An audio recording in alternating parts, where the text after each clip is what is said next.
On est ici à Nantes, quartier Chantenay, et plus spécifiquement dans le Bas-Chantenay, pas loin de la Loire.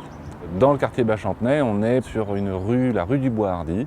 Une petite venelle qui quitte la rue du Bois-Hardy nous permet d'accéder au jardin des Coteaux du Bois-Hardy, qui est un espace d'à peu près 2,5 à 3 hectares, qui est encore préservé de toute forme d'habitation, on va dire. On est sur des anciens jardins ouvriers, que notamment les femmes travaillaient pour subvenir aux besoins de la famille. Ce tissu, on va dire, ouvrier était lié vraiment à l'activité industrielle de Nantes, mais Nantes a connu dans les années 80 une véritable désindustrialisation, avec notamment la fermeture des chantiers de l'Atlantique sur le site de Nantes qui ont été rapatriés à Saint-Nazaire.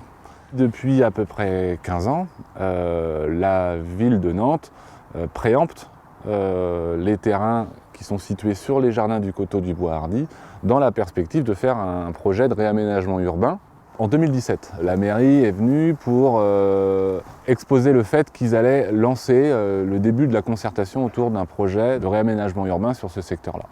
Et là, c'est vrai qu'il y a eu une douche froide parce que les élus sont arrivés en disant on lance la concertation, par contre la vocation de la ville, c'est de densifier les dents creuses, donc de créer de l'habitation. Et donc il y a un invariant dans la concertation qu'on ne discutera pas, c'est qu'il y aura 400 logements sur la zone. Et donc on s'est dit qu'il fallait quand même qu'on occupe le secteur parce que ça donnait à voir ce qu'on pouvait faire pendant le temps de la négociation avec les élus.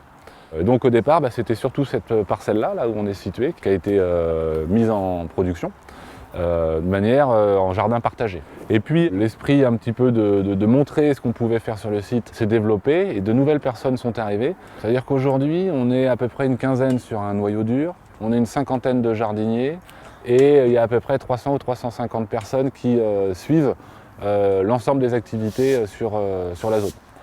On travaille beaucoup avec les écoles du quartier pour aussi faire connaître le lieu aux enfants et donc aux parents du quartier.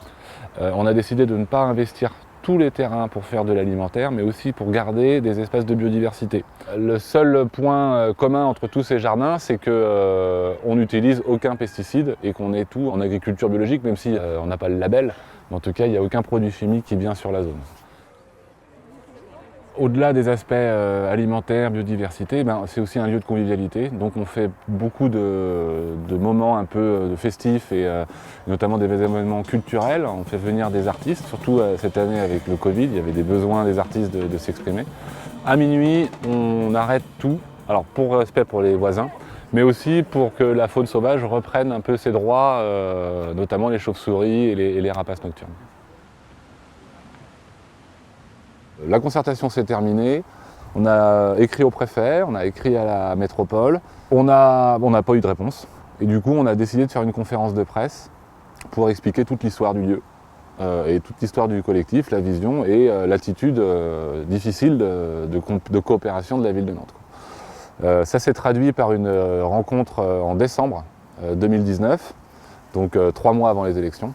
Et du coup, ils ont dit on efface l'invariant des 400 logements et on va travailler sur une autre méthode liée à la coopération entre les services, les élus et les riverains et les associations du quartier.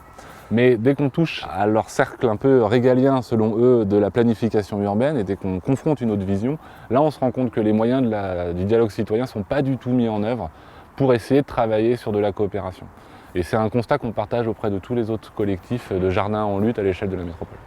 On a quand même fait la concertation jusqu'au bout, pendant 6 mois, et cette concertation, elle a eu comme conséquence que les riverains ont pris conscience, en fin de compte, qu'il allait avoir quelque chose qui allait dénaturer l'histoire du site. Le collectif s'est monté à cette occasion pour faire valoir une autre vision du secteur auprès de la métropole.